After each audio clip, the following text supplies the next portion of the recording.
Welcome to another episode of the Carmudgeon Show. My name is Jason Cammisa. That is a Derek Tam-Scott. Careful. Don't hurt yourself. Ham-Scott. Today we're going to talk about two V12 manual cars. Ham Typhoon. Don't you have enough between that and Derek Clapton and now the lefty thing started? I'm just going to keep doing this every week from now on. Today we're talking about two V12 manual cars that we have just driven. And we have not spoken about at length. Until this moment. So we can fight about it in person, or we could be annoyingly aligned. Because who could say? Continue to watch for learnings on the subject of these cars, which are the Pagani Zonda and the Ferrari F50. Cheap. This is the cheap car episode. Yes. Stay tuned for more tips on saving money from the Carmudgeon Show. What if you get an upgrade on Enterprise to either one of those? Consume content about the cars instead of buying one, and there you go. There you go. Saved money. Saved all of those millions of dollars, which you could also save on roadside assistance if you're a member of the Haggerty Drivers Club, because it includes unlimited guaranteed flatbed roadside assistance for all of your classic cars and unlimited access to our valuation tools, a subscription to our award-winning magazine, discounts and on cool stuff and VIP tickets and stuff like that. And also, there's a link below. Yes. You're getting so, you look so proud of yourself. Of that clap. Oh my God, he's getting so good. My baby's all grown up. You and I had a very V12y day at Car Week a couple weeks ago. Some time ago. Never mind how much precisely. Yes. That's exactly. A quote from that's how the Moby Dick starts. Some years ago. Never mind. Never mind how much precisely. I'm sure I read it in high school or some shit. But yes, we both got up in the morning across town from one another and got into V12 powered cars to go drive two V12s, and I felt very superior. Yeah, and then I determined actually on that day that every car that I drove had 12 cylinders. I think I drove 4 or 5 different 12-cylinder cars that day. That's crazy. 5.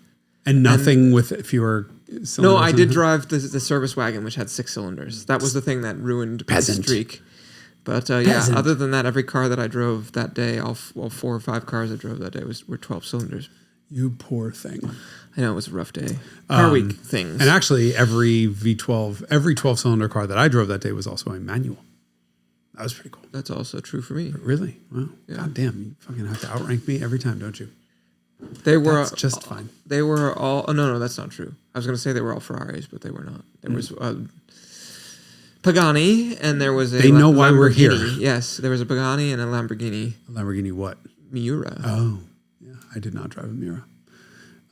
Okay, so we had, thanks to DK Engineering in the UK, we had an opportunity to go and drive back-to-back an F50, which I had never driven, and you have. Which I had counseled you to try. Yes. And to which you said, find me one.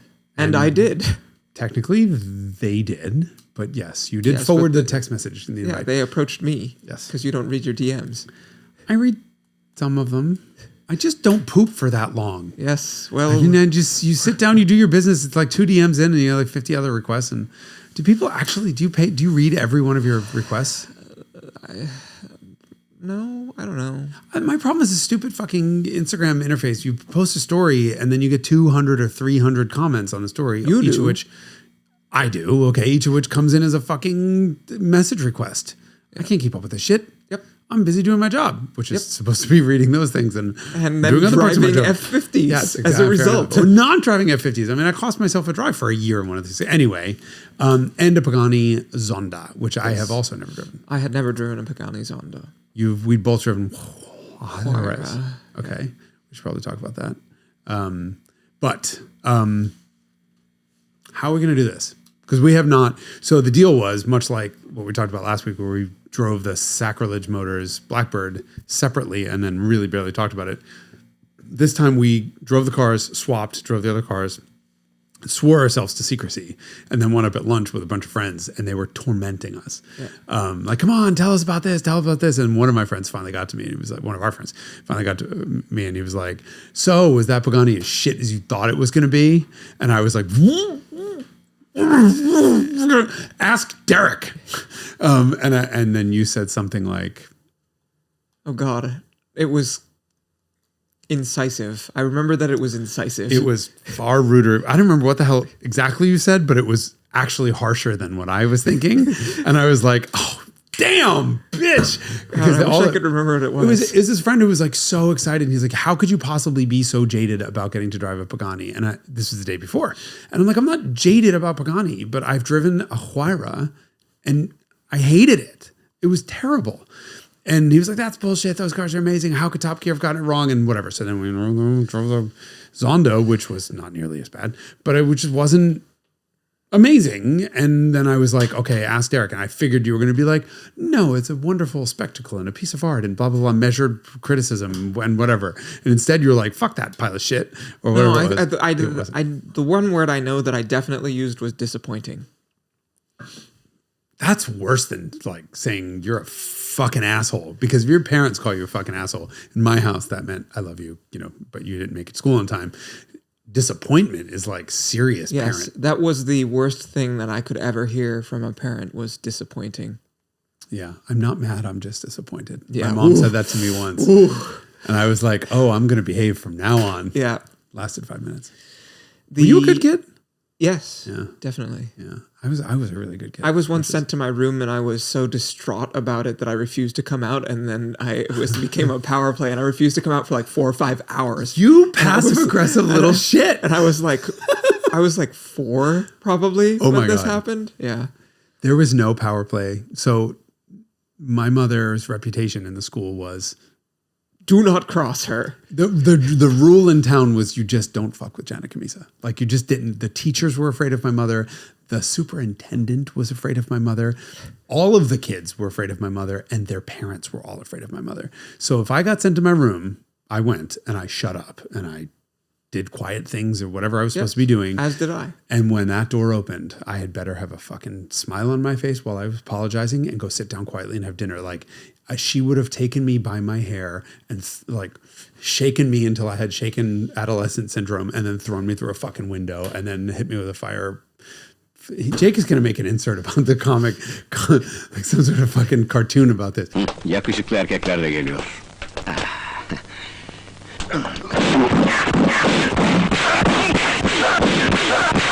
Yeah, no, there was no fucking move, no power move back to my mother. And her thing was, I'm a twin, right? So her thing was like, there were 2 of you. Like I had to be in control 100% of the time. It was just me. My dad was never there. So it was just me. Like if I gave you, either one of you 1 inch, I was fucked. And she's 5'2" and 100 pounds. Like, she knew that by the time we were like 7, we probably outweighed her together. And when we were really little, she said we would look at each other, laugh, and run in opposite directions. She's like, and that's when I got the leash. So anyway, fun stories from childhood. I love how you were so disappointed that you turned it into a power play. That's a double whammy. Like I've internalized your abuse, parent, and I rebuke your abuse and say, fuck you. Now I'm in charge and I'm making you pay. Yeah. Don't cross Derek Tam-Scott. As long as you adhere to the rules, then everything is fine. That was what I did. I just learned not to get in trouble. Yeah. It's very simple. So the Zonda hold on. Was your brother an asshole? He was unruly. Okay, so my sister was unruly. Yeah. So I think that's what happened. And I learned from her. I would be like, shut up. Just shut up. Stop talking back for 30 seconds and she'll fucking let it go. And she was like, fuck her. I heard that. What'd you hear? I heard what you say. I didn't say anything, bitch. And she said bitch on her. And then my mom would hear it. And then it was just glass breaking and like the little dust cloud with the cats and the cartoon thing. Yeah. Sorry. We've never covered our childhoods on this show. Well, it has nothing to do with cars, or it has something to do with mudgeoning, but not much to do with cars. Sorry. I'm sure the audience liked that. You guys can put that in the comments if you liked our little admissions of what our childhoods were like. But you were very, very disappointed in the Pagani. Not very, very disappointed, but I was disappointed. I admittedly had high expectations for the experience. I went in with very few expectations. I know that that car is sort of widely liked and respected, and that I know what they cost also. So I had some expectations of goodness, I guess, and those were not met. That's interesting. I didn't have expectation of goodness. I had expectations of badness, and they were exceeded in terms of it was good. Actually, there were a lot of things about the car. There were things about it that I liked also. It did not roundly disappoint, but there were certain things that I really thought were essential that it didn't deliver. I mean, let me say first of all, the Huayra that I drove was on track only. And it was for a Supercar Superbuild episode that was on sort of Discovery and distributed around the world. And so my experience was very limited. It was just sort of like driving for camera. And I was just very disappointed in the way the car didn't do the things I asked it to do. It was very single clutch automated manually. And I absolutely detested that. It was very turbo-y. I didn't like the car. And so... my impression was different, but I used it in a totally different set of circumstances. I mean, I drove it to take photos of it and then drove it back. I think I might have been on the highway for 2 exits, and otherwise I was sort of just pottering around in it. It just struck to me as like, it struck me as a race car with a body on it, like, sort of, and not in a good way. Race cars aren't often all that good to drive. No, they're miserable to drive unless you're really hauling the mail. Right, and this one didn't like to haul the mail. It wasn't stable. I didn't like any of the things that I felt from it, and everything I've heard is that the Huayra BC fixed all of that. But it was unruly, and I should have pulled my notes up on this. Curious to see what I said in period. Maybe I'll see if I can dig it up. But I remember hating the whole experience and thinking the car was overdone and gaudy. And that's a taste thing. Fair enough. But everything you did touch and interact with was beautiful is a strong word. Metal. If it appeared to be metal, it was metal. It was all real materials. Yes. And I very much appreciated that. Yeah. I mean, just sort of tooling around it felt special. It makes turbo noises, which is pretty cool because you don't usually hear that with 12 cylinders. The motor was fairly present, actually, in that the Huayra that I drove. It felt like an occasion. It felt special, but I in no way hustled it. And so I don't have a really sense of it dynamically, but it was certainly fast and delivered an experience that was aesthetic and just sort of, I don't know, it was interesting. So that was my impression of the Huayra. I didn't really have a chance to get to really know the car. I had more of a chance with the Zonda, and certainly one of the biggest differences between those two cars is that the motor feels very present in the Huayra. You hear a lot of sort of turbo noises and induction and all that stuff. And I was most shocked that the Zonda, you have very little perception of the motor being present.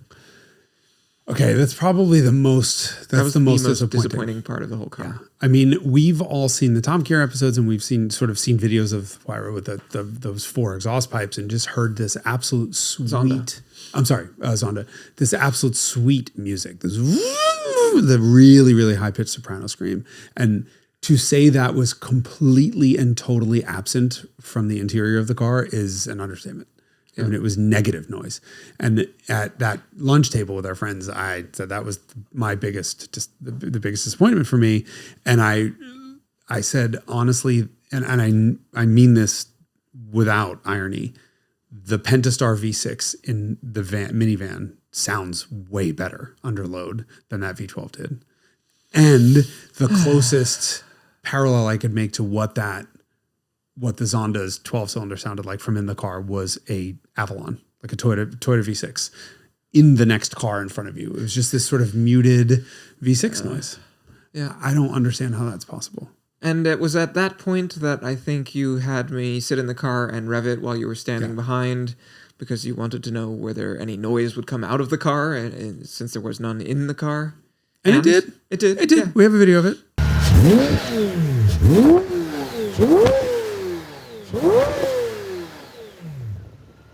Yeah. Okay, you can hear it. But the thing is, when you remember that the iPhone auto balances for sound, so this is the reason you can't really use an iPhone for recording cars. You have no way of knowing how loud something is or not. Yeah. But you'll notice in the video that I'm close enough to those exhaust pipes that you hear the wind from the exhaust, and the wind from the exhaust was louder than that soprano thing. And I just thought, what is the point of having that V12? I loved the idea of interacting with a Mercedes M120 V12 and a manual. Like, that's so unbelievable. I couldn't wait for that experience, and what a letdown. Yeah, it was. And allegedly this car's federalized and maybe not representative. I guess that means we both have to drive other Zondas, perhaps. Yeah. But that characteristic was, I think, if I had to pinpoint the most underwhelming or the most divergent from my expectations, which is the definition of disappointment. And I had a conversation with Anthony Esposito about this, who spent quite a lot of time in Horatio's personal Zonda, and he had the exact opposite experience. That the motor is extremely present inside the car. Yes, and the reason this whole thing came up is I had just had that drive in the Gordon Murray T50, and I was describing that whole experience, even from the passenger seat. Like, you're just so enveloped in this ever-changing complex noise from this car, and he said that's exactly what the Zonda was to him. It was just unbelievable listening to it bounce off of rock faces and other cars and everything else, and feeling it and hearing it in the car. And I'm like, wait, that is a different car. And so then he went on this tear about there were two different header designs for it, and then blah blah blah, and and then obviously this car has catalytic converters. So just really strange to me that Horatio's personal car, which might have been the ones that like Top Gear got, like they might have been that spec, and this federalized car were just that different. Yeah, it's amazing. So that was the aural nature of the motor. Camry V6. What about the and not Camry V6 as installed in an Amira. Amira, no. Right. Let's be very clear about that. I mean, like a Camry V6 as installed in maybe a Sienna or a Avalon, just distant and quiet. Yeah.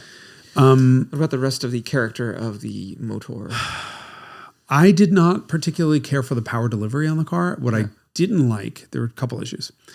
It felt very much like the throttle mapping stayed Mercedes automatic, which means a lot of pedal travel where nothing happens. Yes. There was a non-linearity to the action of the throttle pedal that made the car strangely difficult to sort of just maneuver. Right.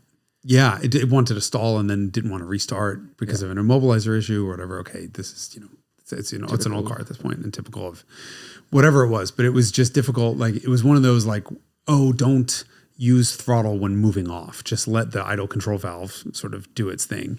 And what I didn't like is if you blipped it, it would just die. Excuse me. Yeah. And I'm like, okay, this is irritating. Then you have the nonlinear throttle. And then finally the bigger issue is the tachometer was so slow to move. And I don't know if they're all this way, that you would hit the rev limiter in first gear as the tach was moving past 3,700. And then because it happened at a slower speed in second gear, you'd hit it at 5,000. And I'm like, well, I'm glad there are shift lights on this thing. I guess I shouldn't ignore them. But like, Jesus Christ, like how many millions of dollars is this car? Why doesn't it have a tach that can keep up with a very slow to rev V12? Let's be honest. We're not talking like, Gordon Murray T50 or, Lexus LFA V10 sort of blippability. But where I was really impressed was sort of once moving out and getting it on the road. Wait, let's finish the motor. Okay. I would add, the car is genuinely swift, but the power delivery doesn't sort of swell or alter in any meaningful way. There's a certain character to a lot of naturally aspirated engines where the higher the RPM, the harder it pulls, and that's really, the Italians are very good at this. And this car doesn't really do that. It kind of just pulls hard all over, which means there's no sort of progression of your experience. So that I found also lacking. The other, I would say, second most disappointing part of the car was probably the gear change. Mm-hmm. The shifter was not very precise, and the selection was sort of irregular, and it just sort of had a vague, kind of long, ropey gear change that I didn't feel was very harmonious compared to the way that it clutched or throttled. So it was hard. Or braked. Yes, we haven't talked about the brakes yet either. So it had a general lack of control harmony, which was made it difficult to drive the car smoothly. The brakes are really boosty and Mercedes-y feeling, so you apply what you feels like a normal amount of pressure, and then it sort of... I don't think that. I think they were more Audi feeling than Mercedes, because Mercedes often will have a bit of a dead spot and at first, and then it's progressive. Like I enjoy Mercedes brakes. These were over boosted and just sort of hyper responsive. Yeah. And the throttle pedal was the opposite. Yes. And then the clutch had a really long engagement where it kind of did nothing for 2/3 of the travel. And then on top of it, caught high, but did nothing for the first 2/3 of the travel. And then the shifter was just ropey and long, but frictiony. Yes. sort of stiction-y, like sort of. Yeah, there's just, it didn't feel mechanical. It felt like the opposite of a well-oiled sort of rifle bolt action that people always talk about. Like it had this sort of peculiar texture to it that was not reassuring. Where's that transmission from? Is it an X-Track? Like they had it made for them, I think. I don't know. I don't know. I found so that I just no aspect of the controls, short of the. I don't even know if I want to give the steering that much credit. Dead. Yeah, the steering was somewhat dead, but it was very precise and we'll get to the part of the car that we actually liked. But yeah, no part of the controls was genuinely like intrinsically or objectively like pleasurable to actuate. And then Which is a hard thing to tell people, right? I mean, this is how much are these cars worth now? It's closer to 10 than it is to 5. Fuck. All right, so a $9 million car. And it's very difficult to tell people, like, I hope DK isn't cross with us after this. I mean, it was a really cool opportunity for them. I'm sure somebody who wants this car is not buying it for its driving experience. Or at least I hope they're not, because they're going to be likely disappointed. They have so many different experiences than cars. They buy them for different reasons. Right. And this one is not going to be purchased for the same reason that a McLaren F1 or a Ferrari F50 Well, we'll get back to that might one. be Don't purchased. I know. That's why The pause. I mean, to what a thing to behold. Yes. I mean, what a blank space of like black antimatter on the road. Like it looks fucking amazing. Yeah. And I don't like hypercar sort of shapes. Like that's not my kind of thing. It is wow. Yeah. Quite an aesthetic experience to behold, both inside and out. There are parts of it that I'm like, wow, this is amazing. And then you start to look like everything that's purports to be metal is. Yeah. And then you have like these climate controls, but then the sort of dye or water cut, I guess, steel plate on top of it isn't cut to the same shape as the climate controls. And it's shared with some other car that I've experienced before. I don't remember what it was. Maybe it was an Aston Martin V12 Vanquish, the first generation Vanquish. I couldn't place it. The plate or the controls? The controls. I had definitely seen those controls before. There's also an ASR button, which is very obviously right out of a Mercedes R129 or a W140. And the ASR itself, which is traction control, is very much Mercedes programming. It slaps you on the hand and then kills the motor until you're off the gas at all. So you get one little flick of the gauge of the light and you're shut down until you go and repent and say 3 Hail Marys and come back. But yeah, but I was like, wait a second. The climate controls are square. The cutout in the dash is stylized. So it's not perfectly square. And then they don't fucking line up. Like, wait, what? That started me to look around. And when I started to look around, I thought, okay, everything looks amazing.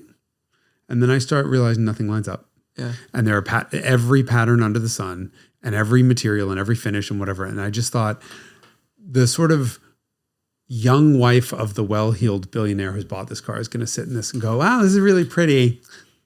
What the fuck is that? Like there's a really weird vent. It's just not, it didn't hold up to this close scrutiny that the Wyra did. The Wyra does do that. Right. Yes. And apparently the gauges are from some shit Lancia. Really? The whole instrument cluster is from a Lancia something or other, which is probably why the tack was so slow to move and the whole thing. It's probably a diesel tack and like, well, I don't know, they need to move quickly. The whole experience was a letdown, which is crazy to say for a $9 million car, but it was a letdown for anyone who's driven like a GTI. Like it just wasn't come on, like what's more fun? 911. What was the most appointing? I think we both commented on the part of the car that we found the most appointing. It is a really good car. Yeah. Like it's quiet inside. And everything else that's carbon chassis has this tinny, plasticky texture to all of the noises you hear. And like potholes are a cracking sound and they all feel cheap and they feel fragile and sound that way. Yeah. Not this car. Yeah. That's amazing. I was impressed by that. The other thing that impressed, very easy sort of to just potter around in as long as you're not trying to be hustling or looking like you know what you're doing when you are driving the car. It felt, the car has so much road presence and it appears so physically large and imposing. And the reality of it is that it feels quite small and agile and nimble on twisties. Is it actually small? Because it feels small. It does feel small. I don't know if it is actually small, but it certainly feels small. It feels instinctive. when you sort of, the steering is feelless, but it is precise, and it's really easy to place the car, and that it feels like it has a lot of reserve in terms of competence and capability, and that it would be a genuinely enjoyable car to hustle on a twisty road from a sort of chassis standpoint, as long as you didn't have to change gears. It's tiny. It's 174.6 inches long.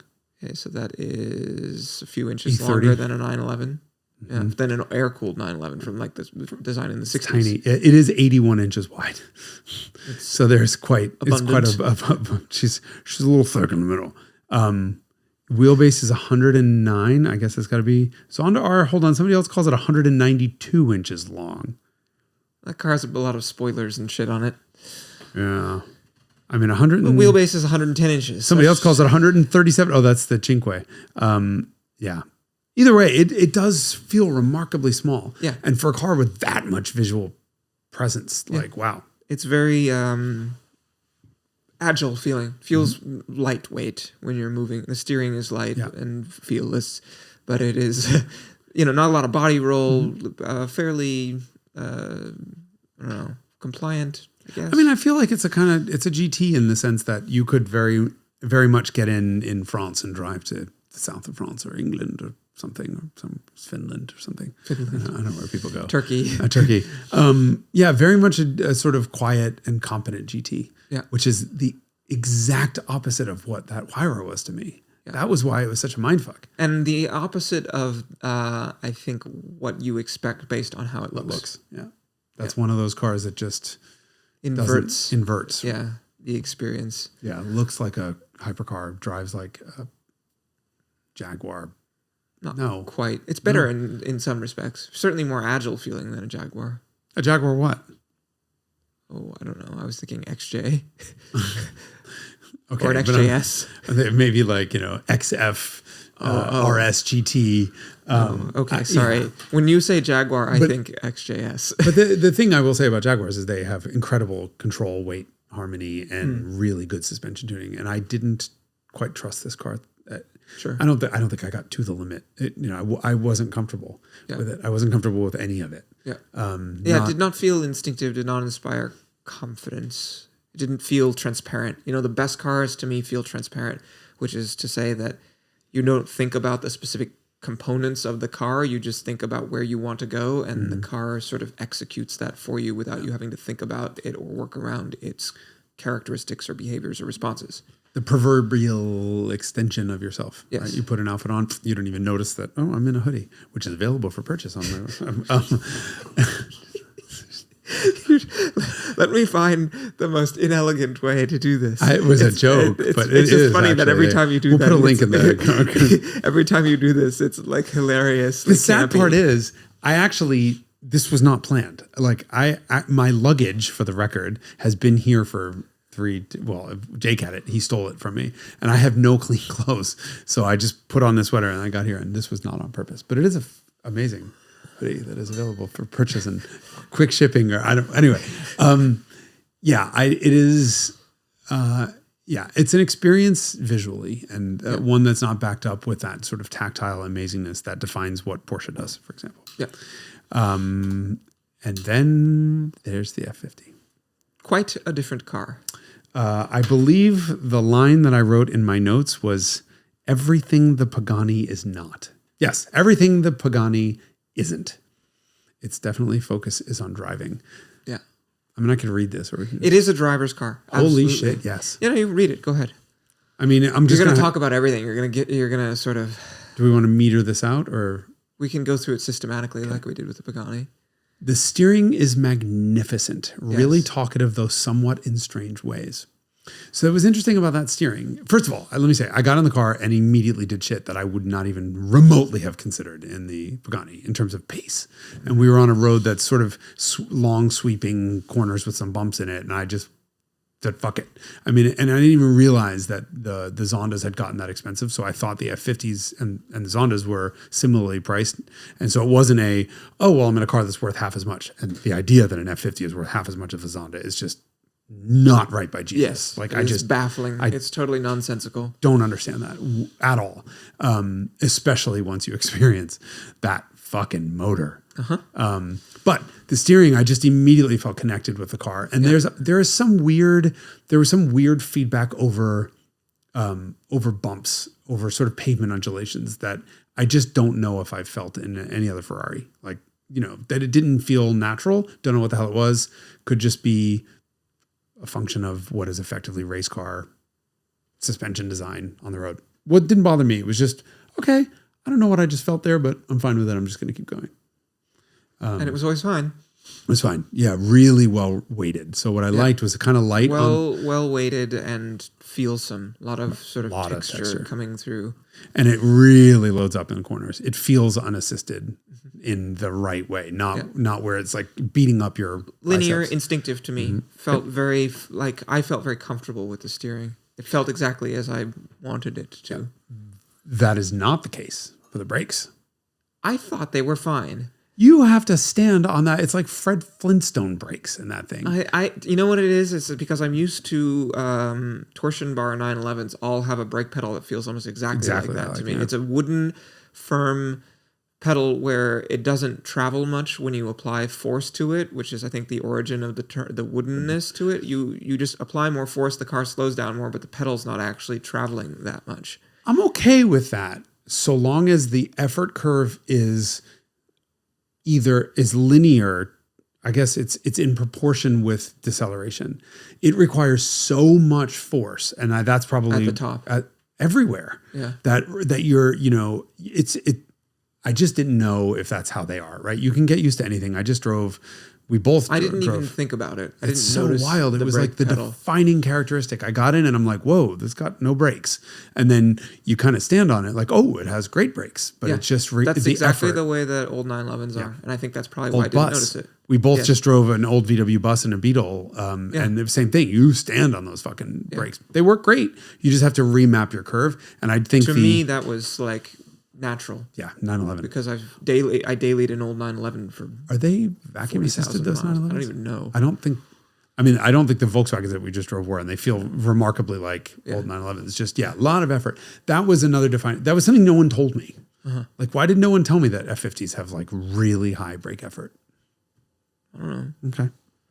I mean, this is like what you do in a rally car unassisted because you're doing a lot of left foot braking and left feet are not calibrated for brake forces. So like they take the boosters off of yours are, but they take the boosters off of rally cars so that so that you can modulate the brakes with your left leg because people are not used to that. So I don't know. It felt natural and instinctive to me. Beautiful. As did the whole car. Right. Beautiful. Once you're past the whole, like, all right, now I have to remap a very different effort curve to. Well, and especially you drove the Pagani first, which has like exceptionally disconcertingly low brake effort, in my opinion, into the F50. And the F50. The other thing that we should have said in the Pagani section, somebody said, oh, yeah, okay, well, of course you hate the Pagani you got out of an F50. I got out of a BMW 850 CSI. Not exactly world famous for its driving dynamics and control weighting. Yeah. Right? I mean, I love that car, but a very different thing than financially, especially, than a fucking Zonda.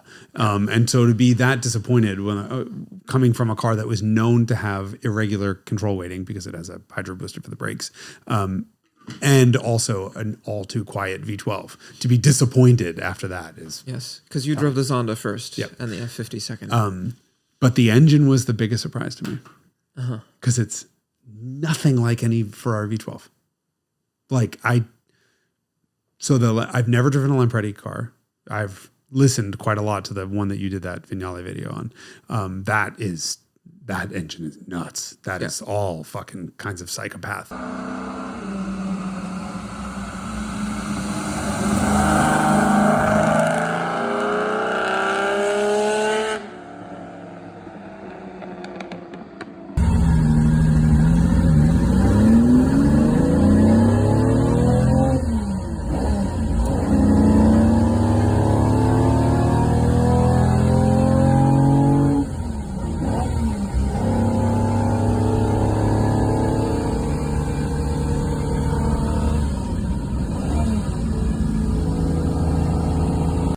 But all the Colombo V12s have a very distinctive personality, right? Yeah. They all sound similar. Some are angrier than others, but they're smooth, they're sonorous.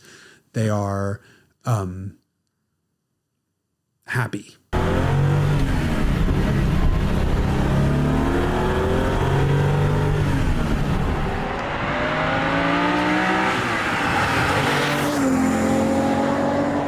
Yeah, and one of the other defining characteristics of that engine to me is that the noise is really a lot of mechanical noise that sounds to me expensive. Like this was a line that I used in one of my BTS episodes about the 330 GTC, is that you can tell that even though you can't see these parts, that they are beautiful to look at because of the noise that it makes. But that's a Colombo motor. That's a Colombo engine, yeah. Yes. This is not like that. This is not like that. It's got a certain sort of, and this is, Jeremy Clarkson famously said that the engine is bolted to your spine in that car. Okay. Did you not encounter that? I vaguely remember that.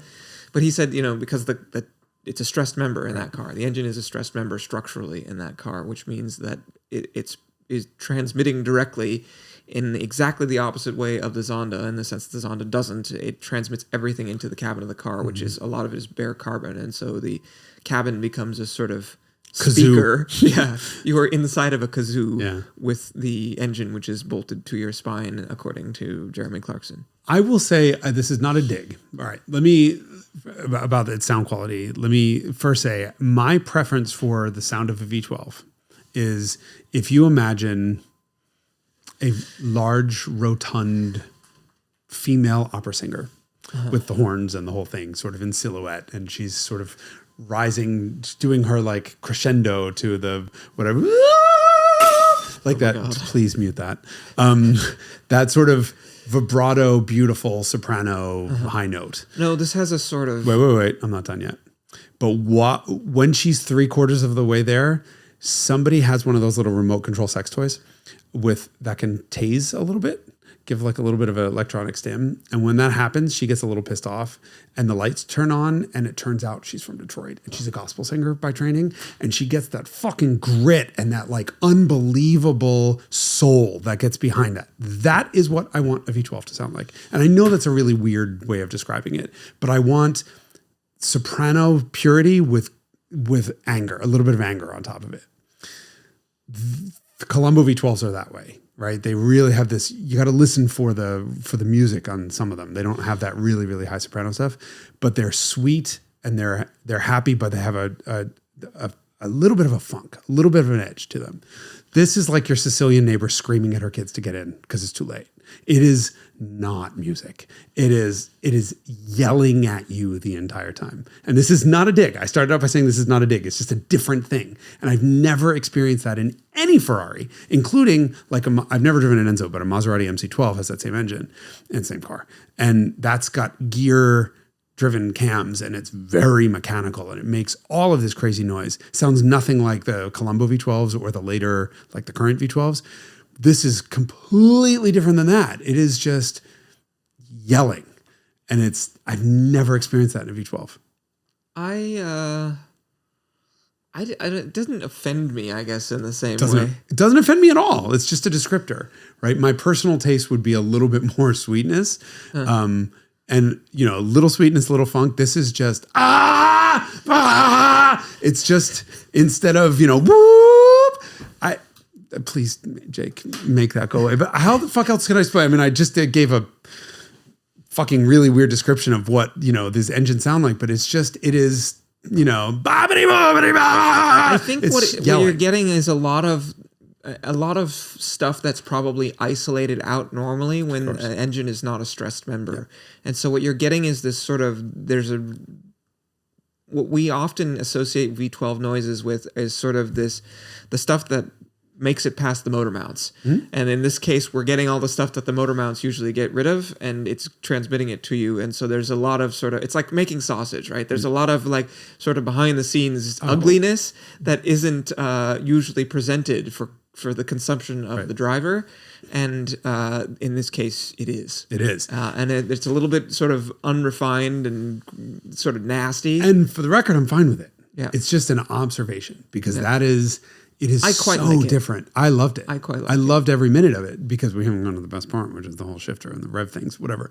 But that and the power delivery. Interacting with that engine, it's so It's nothing like, for example, the GMA T50, which is it's exactly as I described the sort of opera singer thing, right? Where you have these layers of like anger and it's constantly changing. There's a mechanical noise.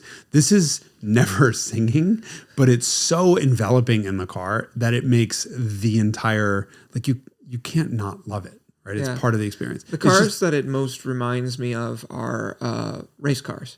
Yeah. Race cars are very much like this. They're just not sort of tuned, or the aesthetic is not curated in any way. It's just whatever noises the engine makes get transmitted to the car. And so like that 962 that I drove was like that too, because there's, again, stressed member. And all of this stuff just gets transmitted to you, which is why Jeremy Clarkson said what he did. Well, it is the exact opposite of for example, the Lexus LFA, which was so perfectly curated. And this is good, so it makes it through. This is bad, so it doesn't. This is good, so it makes it through. This is bad, so it doesn't.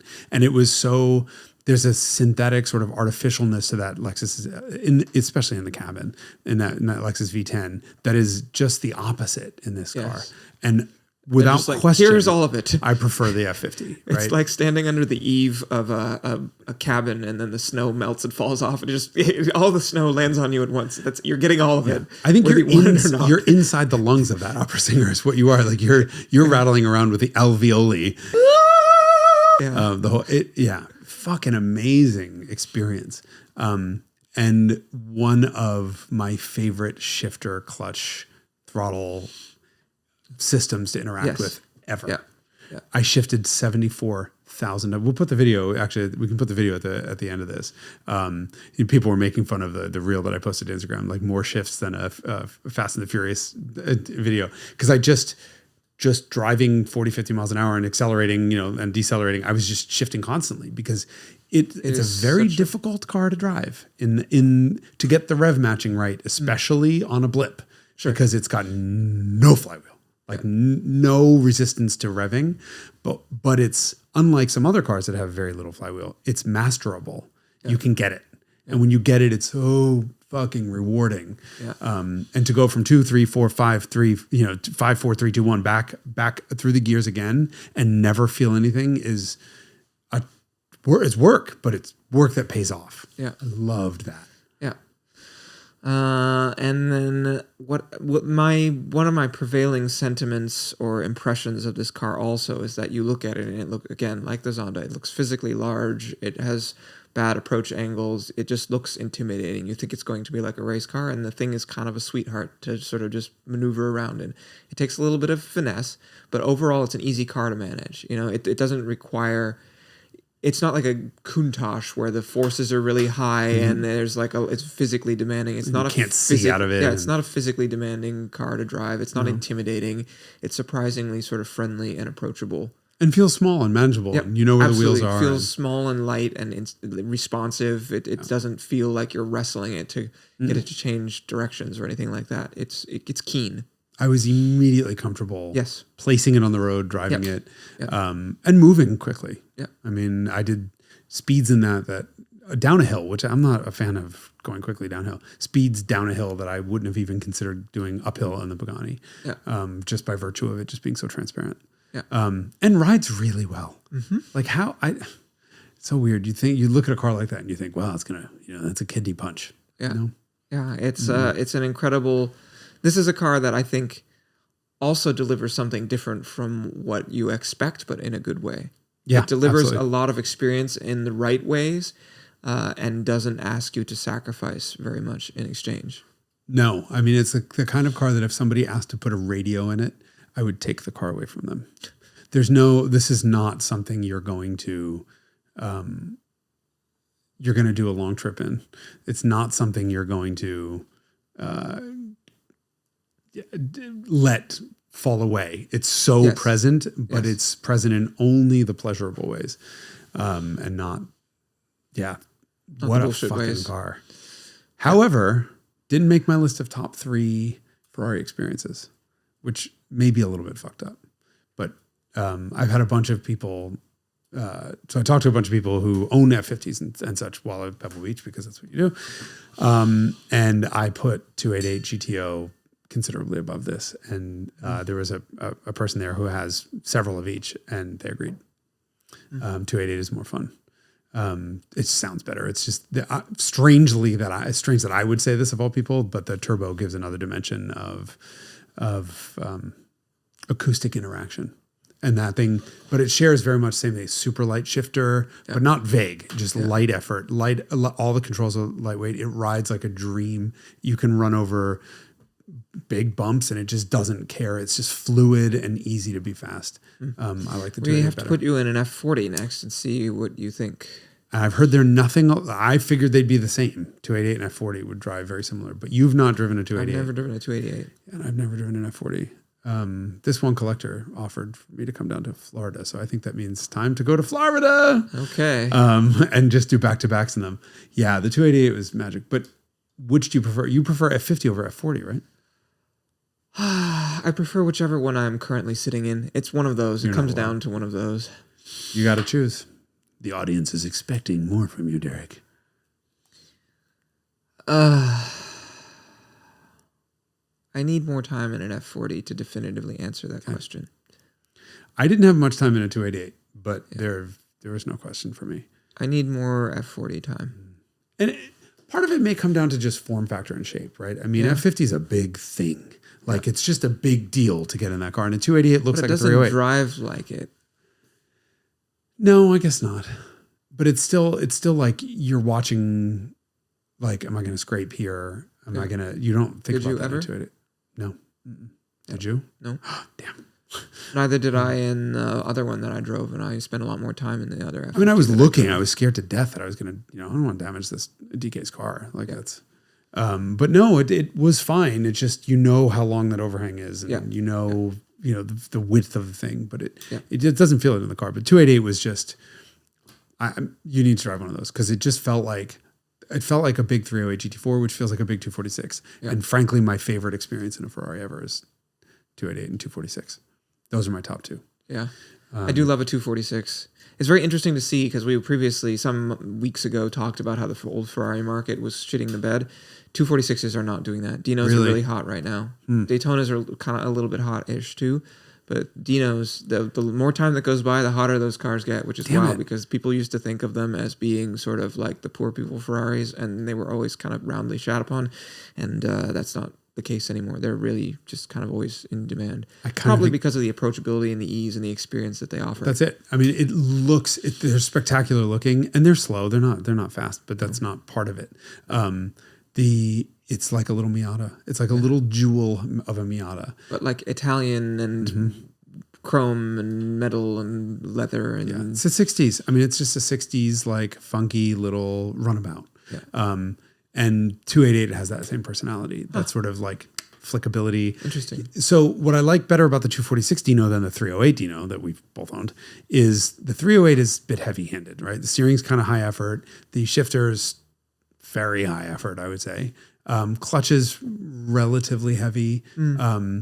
You get into a 246 and it all feels exactly the same, but it feels like you're twice as strong. Like all of the efforts of everything. The steering in the 308 is not that heavy. It's heavier than the 246, right. But it's not objectively heavy. The clutch, I would say, is objectively heavy, and the shift effort is objectively high in the 308 GT4. The shift effort for sure. It's really high. Yeah. Not Countach high where it hurts, but it's a it's a muscly kind of a car. And once you're moving, it's beautifully fluid. Yeah. But the 246 parking it is like, and just everything is so lightweight, and that's normally kind of... You drove also an L series car. The later ones feel a little closer to 308. Oh, really? Interestingly. Yeah. Especially the shifter.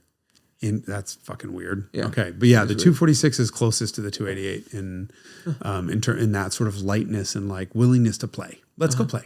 Yeah. And then it all settles down when you need it to, but then goes psychopath when you want to, but not in the sort of ugly edged ways that an F50 does in terms of sound. Like it just is beautiful noise all the time. Definitely top 5 Ferraris, like F50, but not top 3 because I still put the 308 GT4 in there. And that's cost adjusted, right? I mean, 308 GT4 is attainable and it's reasonable and it's just such a good experience for so little money that still top 3.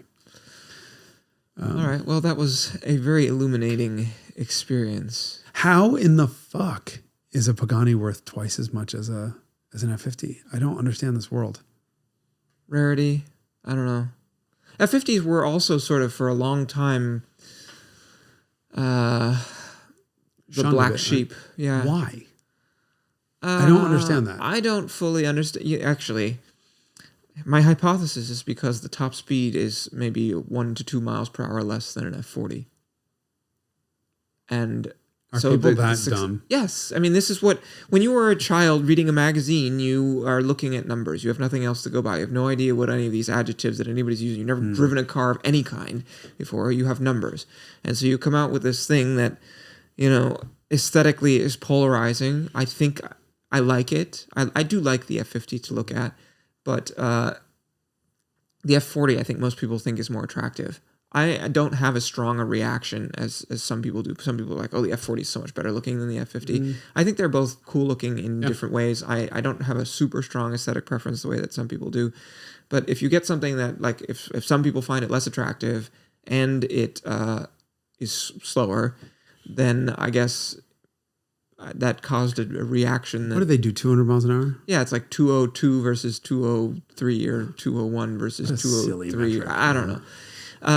So they're like, why did you go through all of this trouble? It's also naturally aspirated, which at the time you're like, oh, that's less sophisticated, it's less high tech. For those of us now who revel in that stuff, we prefer the naturally aspirated V12 approach. Yeah, I think it would be, if they both had the same powertrain layout, that is to say the same number of cylinders and aspiration, I think it would be a little bit harder to develop a preference. I do think I prefer the F50. But I need more time in an F40 to confirm that. But I really do enjoy the 12-cylinder naturally aspiratedness of the F50. Yeah. I mean, so it's a very different.